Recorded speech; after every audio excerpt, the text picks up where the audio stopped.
शांति। सन 1865 या 66 के बीच की बात है। एक बहुत बड़े सन्यासी हुए थे, तोतापुरी नाम था उनका, और वो वेदांत की साधना करने वाले थे। संसार को मिथ्या समझते थे, ब्रह्म ही सत्य है ये मानते थे। और वो बंगाल के दक्षिणेश्वर स्थान पर पहुंचते हैं और वहाँ पर एक घटना घटती है। उनकी मुलाकात एक मंदिर का पुजारी होता है जिससे होती है। वो थे रामकृष्ण परमहंस। रामकृष्ण परमहंस कईयों ने नाम सुना होगा। ये ऐसे व्यक्ति थे जिन्होंने हर धर्म की साधना की हुई थी और काली के भक्त थे बहुत बड़े। तो तोतापुरी ने उनसे पूछा कि क्या तुम संन्यास लेना चाहोगे, सन्यासी बनना चाहोगे? उन्होंने कहा हाँ, लेकिन मुझे अपनी माँ से पूछना पड़ेगा। तोतापुरी ने पूछा कौन सी माँ? तो कहते हैं काली माँ। तोतापुरी कहते हैं जाओ पूछ कर आओ। पूछ कर आते हैं। वो कहते हैं माँ ने हाँ कहा है। तो वो जंगल में ही एक कुटिया में उनकी संन्यास दीक्षा होती है और तोतापुरी उनको वेदांत के सिद्धांत समझाते हैं कि संसार भ्रम है, मिथ्या है, ब्रह्म ही सत्य है, सब कुछ समझाते हैं। और बाद में उनको अपनी बुद्धि को यहाँ मस्तक पर एकाग्र करने के लिए कहा जाता है। और जब भी रामकृष्ण परमहंस बैठते हैं तो संसार से तो उनकी बुद्धि हट जाती है, लेकिन उनके सामने बार बार काली की तस्वीर आती है। तो वो कहते हैं कि मैं ध्यान नहीं लगा सकता हूँ क्योंकि मेरी आँखों के सामने मेरी माँ बार बार आती है। तो तोतापुरी कहते हैं काली के 2 टुकड़े कर दो।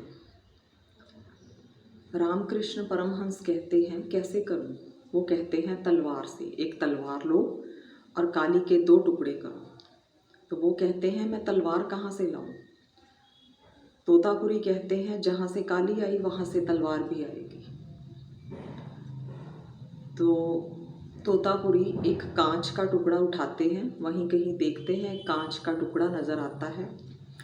कांच का टुकड़ा उठाकर वो उनके मस्तक पर निशान लगाते हैं और बाद में कहते हैं अब यहाँ पर अपनी बुद्धि को केंद्रित करो एक निराकार पर। और रामकृष्ण परमहंस बैठ जाते हैं। 1 घंटा, 2 घंटे, 4 घंटे, 1 दिन, 2 दिन, 3 दिन हो जाते हैं और तोतापुरी बैठकर देखते रहते हैं। देख रहे हैं उस व्यक्ति को जिसने इतनी जल्दी इस अवस्था को प्राप्त कर लिया, क्योंकि उन्हें ये अवस्था प्राप्त करने में 40 साल लगे थे। और ये कौन सी शक्ति थी? एकाग्रता की शक्ति। आज का हमारा टॉपिक भी क्या है? एकाग्रता। एकाग्रता की शक्ति क्या कुछ कर सकती है, इसके बारे में आज हम कुछ जानेंगे।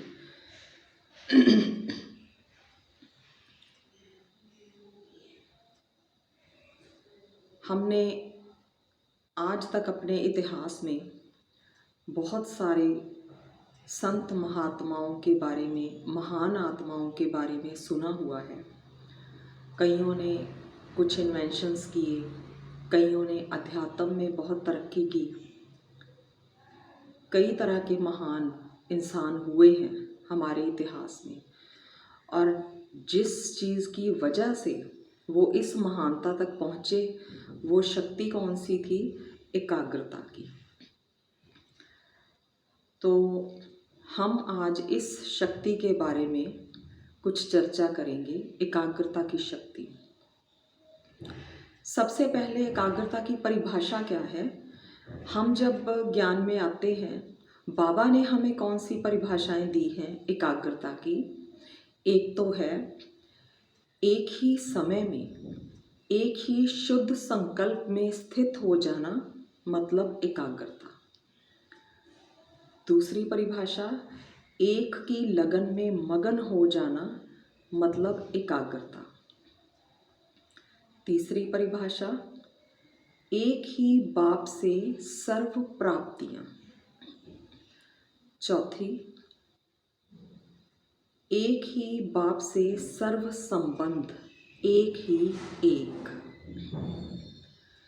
ये हैं कुछ परिभाषाएं एकाग्रता की जो बाबा ने हमें दी हुई है। अब हम इस एकाग्रता की शक्ति के फायदे देखेंगे। पहला फायदा है,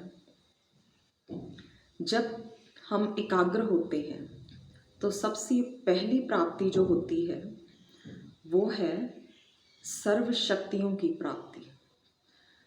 जब हम अपनी बुद्धि को उस एक निराकार पर एकाग्र कर लेते हैं तो हमारे अंदर अपने आप ही उसकी सर्व शक्तियाँ प्रवाहित होने लगती हैं।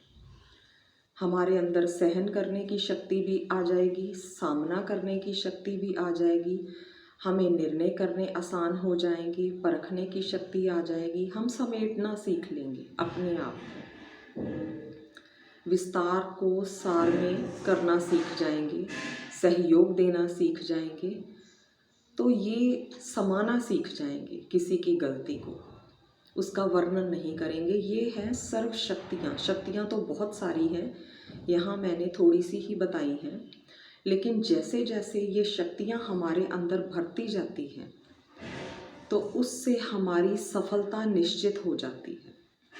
ये है पहली मुख्य प्राप्ति एकाग्रता से।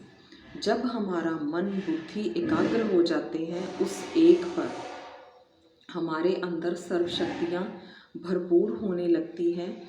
हम अपने जीवन में भी देखें तो सुबह से शाम तक कितने निर्णय करने पड़ते हैं, कितना कुछ परखना पड़ता है, कितना कुछ समाना पड़ता है, सामना करना पड़ता है। हमें इन शक्तियों की कदम कदम पर ज़रूरत पड़ती है और हमारे अंदर ये शक्तियाँ नहीं होती तो हम असफल होते हैं, निराश होते हैं। जैसे जैसे एकाग्रता मन में आती जाएगी और हम इन सर्व शक्तियों को अपने अंदर भरते जाएंगे तो हमारी हर क्षेत्र में, चाहे आप अपनी बुद्धि को फिर किसी भी फील्ड में लगा लो, तो आप वहाँ पर आपकी सफलता निश्चित हो जाएगी। ये है पहली प्राप्ति। दूसरी है संगठित एकाग्रता, कलेक्टिव कंसंट्रेशन। वैसे तो हम एकाग्रता की शक्ति की बात कर रहे हैं, लेकिन एकाग्रता योग नहीं है। Concentration alone is not meditation, लेकिन मेडिटेशन के लिए एकाग्रता बहुत ज़्यादा इम्पॉर्टेंट चीज़ है। बिना एकाग्रता के ध्यान नहीं लगाया जा सकता, कुछ भी नहीं किया जा सकता। दुनिया में भी अगर कुछ सीखना हो, मान लो पढ़ाई ही है, बच्चे करते हैं, अगर उनमें एकाग्रता नहीं होगी तो वो पढ़ाई भी नहीं कर सकते। उधर लौकिक संसार में भी और इधर अलौकिक में भी एकाग्रता की बहुत ज़्यादा इम्पोर्टेंस है। तो दूसरी प्राप्ति है कलेक्टिव कंसंट्रेशन, संगठित एकाग्रता। अगर एक श्रेष्ठ आत्मा, एक व्यक्ति अपने मन को एकाग्र कर ले तो चमत्कार कर सकता है अपने जीवन में। और वहीं पर अगर एक ही संकल्प बहुत सारी आत्माओं का हो तो फिर कितना बड़ा परिवर्तन हो सकता है, ये आप खुद भी सोच सकते हैं। इसकी एग्जाम्पल मैं देना चाहूँगी। सन 82 में अमिताभ बच्चन जी, इंजरी हुई थी और बहुत सीरियस थे वो, होपलेस केस था, काफ़ी इन्फेक्शंस बढ़ती जा रही थी और एक हॉस्पिटल से दूसरे हॉस्पिटल, एक ऑपरेशन से दूसरा ऑपरेशन, और कुछ भी नज़र नहीं आ रहा था। और पूरे देश में जितने मंदिर थे, गुरुद्वारे थे, चर्च थे, सब जगह प्रार्थनाएं हो रही थी, कई कुछ हो रहा था और संकल्प एक ही था कि ये बच जाए। एक ही संकल्प था, जबकि उस वक्त वो होपलेस केस था। फिर भी एक ही संकल्प सारे देशवासियों का, और वो व्यक्ति बच गया। जो संगठित एकाग्रता होती है, हम सब जब मेडिटेशन में बैठते हैं, अपने अपने घर में कर रहे हैं, अच्छी बात है, लेकिन जब संगठित होकर बैठते हैं, इकट्ठा होकर बैठते हैं सभी, उसका जो फ़ायदा होता है वो हमारे आसपास के वायुमंडल में, पूरे विश्व में दिखाई देता है। तो संगठित एकाग्रता का फ़ायदा बहुत ज़्यादा हो जाता है। तीसरी चीज़ है, तीसरा फ़ायदा है स्पष्टता और श्रेष्ठता। जब हमारा मन एकाग्र हो जाए तो हमारे जीवन में जो कुछ बिखरा हुआ है, हमारे संबंध बिखरे हुए हैं, या हमारा कोई काम है जो हमें समझ में नहीं आ रहा कि इसको कैसे करना है, तो एकाग्रता से हमारे हर काम में स्पष्टता आती है और श्रेष्ठता आती है। अगर आपका मान लो कोई संबंध बिगड़ा हुआ है, आपको नहीं पता है कि इसको कैसे सुधारना है, अपनी बुद्धि को एकाग्र किया, आपको यहाँ से ये क्लियर हो जाएगा कि यहाँ पर मैं क्या कर सकता हूँ, मैं कैसे इसको ठीक कर सकता हूँ। अपने कर्मों में आप श्रेष्ठता देखेंगे कि आपके कर्म कैसे श्रेष्ठ होते जाते हैं, परफेक्ट होते जाते हैं, ईजी होते जाते हैं।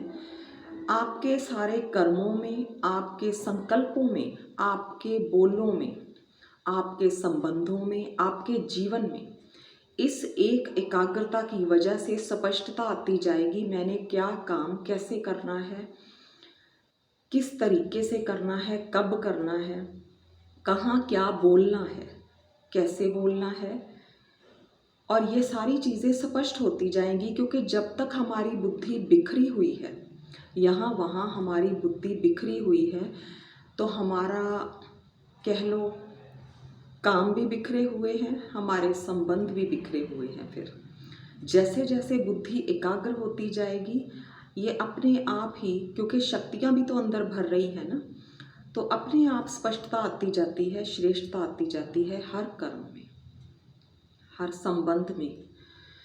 चौथी चीज़ है इन्वेंशन, खोज, आविष्कार जिसको हम कहते हैं, चौथा फायदा। हम संसार में देखें, आप साइंटिस्ट देख लो या मेडिकल फील्ड में भी देख लो, कितनी नई नई इन्वेंशंस हो रही हैं। और कभी आप साइंटिस्ट को देखो, वो एब्सेंट माइंडेड होते हैं, उनको कुछ होश नहीं होता आज क्या तारीख है, कौन सा दिन है। वो इतना डूबे हुए होते हैं अपने काम में, इतना एकाग्र होते हैं, तब कहीं जाकर कोई महान आविष्कार जन्म लेता है। जब लौकिक संसार में, दुनिया में एकाग्रता की शक्ति ये कमाल कर सकती है, तो आप सोचो कि अगर आध्यात्मिक संसार में, स्पिरिचुअल जगत में इस एकाग्रता की शक्ति को भरपूर कर लिया जाए, इतना मन को एकाग्र कर लिया जाए, तो कौन कौन से रहस्य हमारे सामने ओपन हो जाएंगे। इस जीवन की मिस्ट्री हम सुलझा सकते हैं, हम इस पहेली को समझ सकते हैं। कई सोचते हैं ना, जीवन क्या है, कभी सुख है कभी दुख है, पता नहीं कैसे निकलेंगे, कैसे जिएंगे, बड़े सवाल आते हैं। तो एकाग्रता की शक्ति से बहुत हमारे ही जीवन के रहस्य सामने आते हैं। जब सामने आते हैं, फिर हम उनको सॉर्ट आउट भी कर सकते हैं, सुलझा भी सकते हैं। तो ये है स्पिरिचुअल इन्वेंशंस हम कर सकते हैं। और अगर हम खुद अपने आप के लिए कुछ कर पाए, तभी हम दूसरों के लिए भी कुछ कर सकते हैं।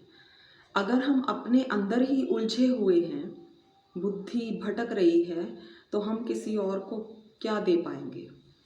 अपनी बुद्धि एकाग्रचित्त हमारा मन है, तो हम अपने आप के लिए भी बहुत कुछ कर सकते हैं, अपने परिवार के लिए, अपने आस पड़ोस के लिए, पूरे विश्व के लिए कर सकते हैं। यह है चौथा फायदा। पांचवी चीज़ है भटकना। कितना हम भटकते हैं, हमारी बुद्धि भटकती है, मन भटकता है, कभी इधर जाऊं कभी उधर जाऊं, ये करूं ये ना करूं, और कितनी भटकना लगी रहती है। अगर हमारा मन एकाग्र हो जाए तो सबसे पहली चीज़ जो होती है वो ये भटकना ही ख़त्म होती है। हमें कहीं जाने की, किसी से कुछ पूछने की, पूछ कर करने की ज़रूरत ही नहीं होती। ये 5वां फ़ायदा है। 6वां है, जैसे रामकृष्ण परमहंस का उदाहरण दिया कि देह की दुनिया से परे हो गए। जैसे जैसे हम एकाग्र होते जाते हैं, उस निराकार के ऊपर हम अपना ध्यान केंद्रित कर लें तो इस देह की दुनिया से हम किनारा करते जाएंगे। ऐसा नहीं कि वापस दुनिया में आना नहीं है, आ तो गए, लेकिन डिटैच होकर जीना स्टार्ट कर देंगे। हमारी बुद्धि भटकेगी नहीं, डिटैच होकर रहेंगे इस दुनिया में।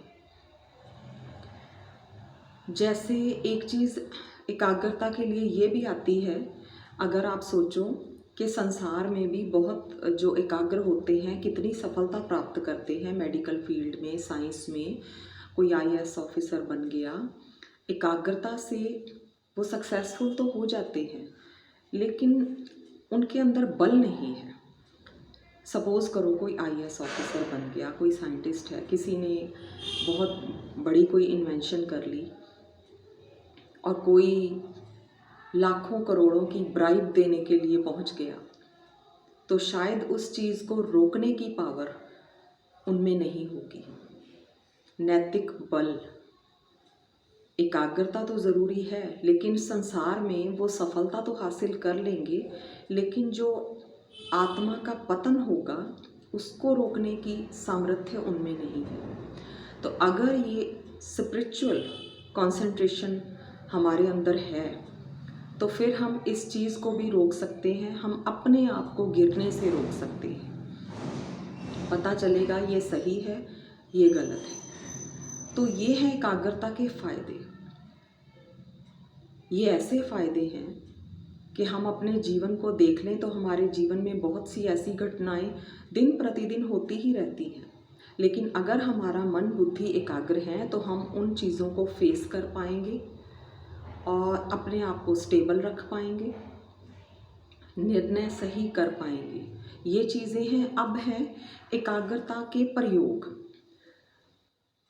सबसे बड़ा प्रयोग तो यही है कि अपने आप को उस स्थिति में स्थित कर लेना। एक तो है सिर्फ हम सोच ही रहे हैं कि मैं एकाग्र हूँ या हो रहा हूँ, दूसरा है स्थित कर लेना, उस अनुभव में अपने आप को टिका लेना, फील कर लेना कि मैं ये नहीं ये हूँ, मैं इस वक्त ये कर रहा हूँ। अगर इतना एकाग्र मन को कर लिया, उस अनुभूति को प्राप्त कर लिया, तो फिर आप कुछ भी प्राप्त कर सकते हो। दूसरी चीज़ है, हमारे मेडिटेशन में इतनी अहमियत है इस चीज़ की, सकाश। हमें बाबा ने यही सिखाया है कि आत्माओं का कल्याण करो, विश्व कल्याणकारी बनो। तो ये हम कैसे कर सकते हैं? सकाश देने के लिए एकाग्रता कितनी ज़बरदस्त चाहिए। इसमें भी 4 चीज़ें आती हैं। अगर हम किसी को सकाश देने जा रहे हैं तो सबसे पहले उन आत्माओं का आह्वान करना है जिनको हमने सकाश देनी है। फिर उनके संकल्पों को कैच करना है कि क्या उनके अंदर दुख है या क्या वो चाहती हैं। तीसरी चीज़ है अपना मैसेज उन तक पहुंचाना है, कन्वे करना है अपने मैसेज को। उसके बाद उनको सहयोग देना अपने वाइब्रेशन से। तो ये एक ऐसा तरीका है जिससे हम बिना किसी व्यक्ति से बात किए उसके विघ्न समाप्त कर सकते हैं, उसके दुख दूर कर सकते हैं। और जितनी ज़बरदस्त एकाग्रता हमारी होगी उतनी ही पावरफुल सकाश जाएगी उस आत्मा तक। और फिर ये पूछने की ज़रूरत नहीं पड़ेगी किसी को कि सकाश पहुंची या नहीं, कभी इसको कभी उसको मैंने दी, पहुंची या नहीं। जितना आप उस अनुभव में स्थित हो आपको खुद ही ये महसूस हो जाएगा कि सकाश गई, किसी के विघ्न समाप्त हुए। मान लो कोई आत्मा नेगेटिव ही है, आपके साथ उसकी बन नहीं रही, आपने कुछ किया नहीं, फिर भी वो आपकी निंदा ग्लानि कर ही रही है, बात सुनने को वो तैयार नहीं है। आप क्या बैठकर उसके साथ काउंसलिंग कर सकते हैं? नहीं कर सकते। तो वाइब्रेशंस के थ्रू आप ये काम कर सकते हैं, उस आत्मा को शांति की सकाश दो, प्रेम के वाइब्रेशंस दो, ताकि उस आत्मा के अंदर का दुख समाप्त हो जाए जो आपकी तरफ से है। तो इस तरीके से हम दूसरी आत्माओं को सहयोग दे सकते हैं अपनी एकाग्रता के बल पर। तो ये ऐसी शक्ति है जो लौकिक संसार में भी और अलौकिक संसार में भी बराबर तरीके से पावरफुल है। और अगर हम मेडिटेशन का देखें, हमने ज्ञान, देखो हम ज्ञान सुनते हैं, संसार में भी देखो जब बच्चे पढ़ाई करते हैं तो वो एकाग्रता के बिना पढ़ाई नहीं कर सकते, और यहाँ पर भी ज्ञान की पढ़ाई हमें करनी होती है। एकाग्रता के बिना वो ज्ञान हमारी बुद्धि में बैठ ही नहीं सकता। तो ये एक ऐसी शक्ति है, अगर ये इंसान के जीवन में आ जाए तो पहले तो उस इंसान का पूरा जीवन परिवर्तन होता है, उसका व्यक्तित्व ही परिवर्तन हो जाता है। उसके बाद उसके घर में इस चीज़ का असर दिखाई देता है, उसके आस पड़ोस में दिखाई देता है, और उसके बाद पूरे विश्व में ये वाइब्रेशन फैलते हैं। तो अगर हम किसी भी चीज़ में, मैं आप सभी को ये कहना चाहूँगी, हम किसी भी फील्ड में आगे बढ़ रहे हैं तो इस शक्ति को ज़रूर बढ़ाएं, इस चीज़ को अपने अंदर ज़रूर भरें, ताकि किसी भी फील्ड में हों आप उस चीज़ में सफलता प्राप्त कर सकें। ये शक्ति इतनी महत्वपूर्ण शक्ति है एकाग्रता की। इसके बिना ज्ञान भी बुद्धि में नहीं बैठेगा, और इसके बिना हम अपना ध्यान उस निराकार पर एकाग्र भी नहीं कर सकते। अगर हमने सब कुछ उस परमात्मा से सब कुछ लेना है तो अपनी बुद्धि को एकाग्र करना सीखें सभी। ये बहुत ज़रूरी चीज़ है। जब अब हम इस फील्ड में हैं तो यहाँ पर ये चीज़ बहुत ज़रूरी है। यहाँ एकाग्रता आ गई तो आप संसार के कार्यों में भी देखेंगे आपकी एकाग्रता ऑटोमेटिकली वर्क करेगी। ओम शांति।